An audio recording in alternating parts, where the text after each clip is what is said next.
Do folk songs frighten you?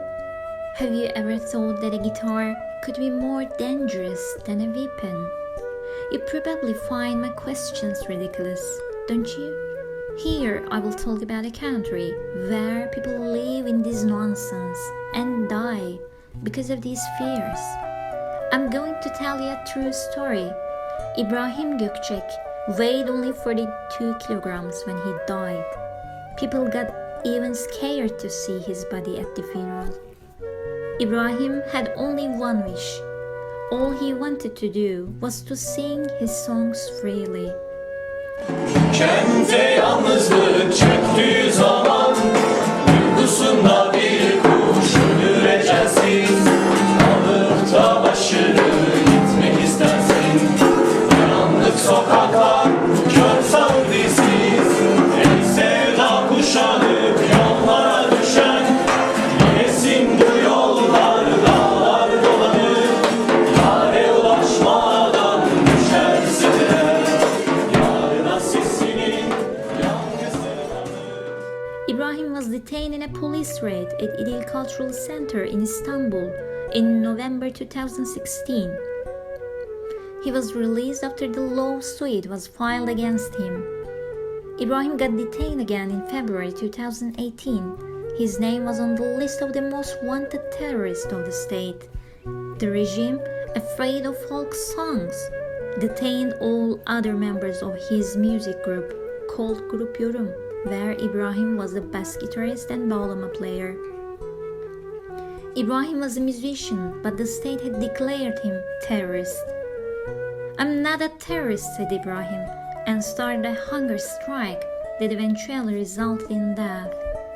Ibrahim and a few of his friends decided to go on a hunger strike in order to publicize the injustices done to them.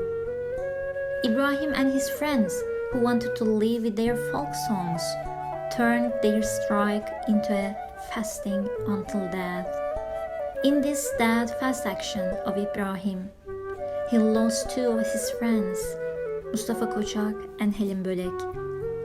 The prison doctors issued a medical report stating that he cannot stay in prison because he had lost a significant amount of weight.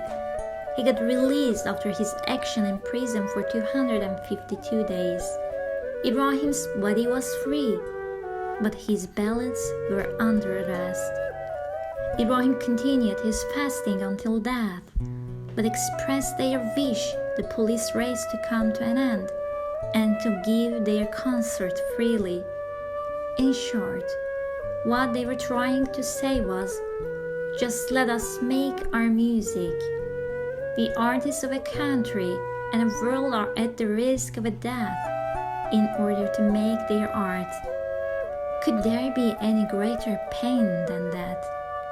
What Ibrahim and his friends did was an uprising against the regime that has been coercing journalists, intellectuals, academicians, and anyone who disapproves the administration.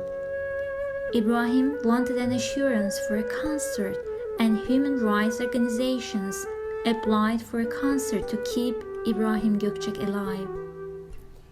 Upon receiving a positive response, Ibrahim then announced the termination of his fasting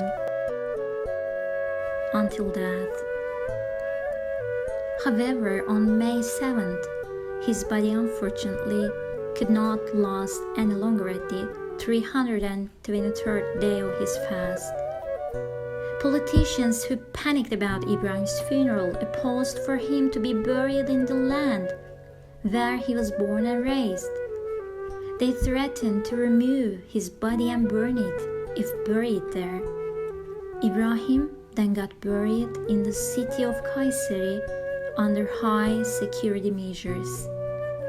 Ibrahim is now in his grave, and his music is still under arrest.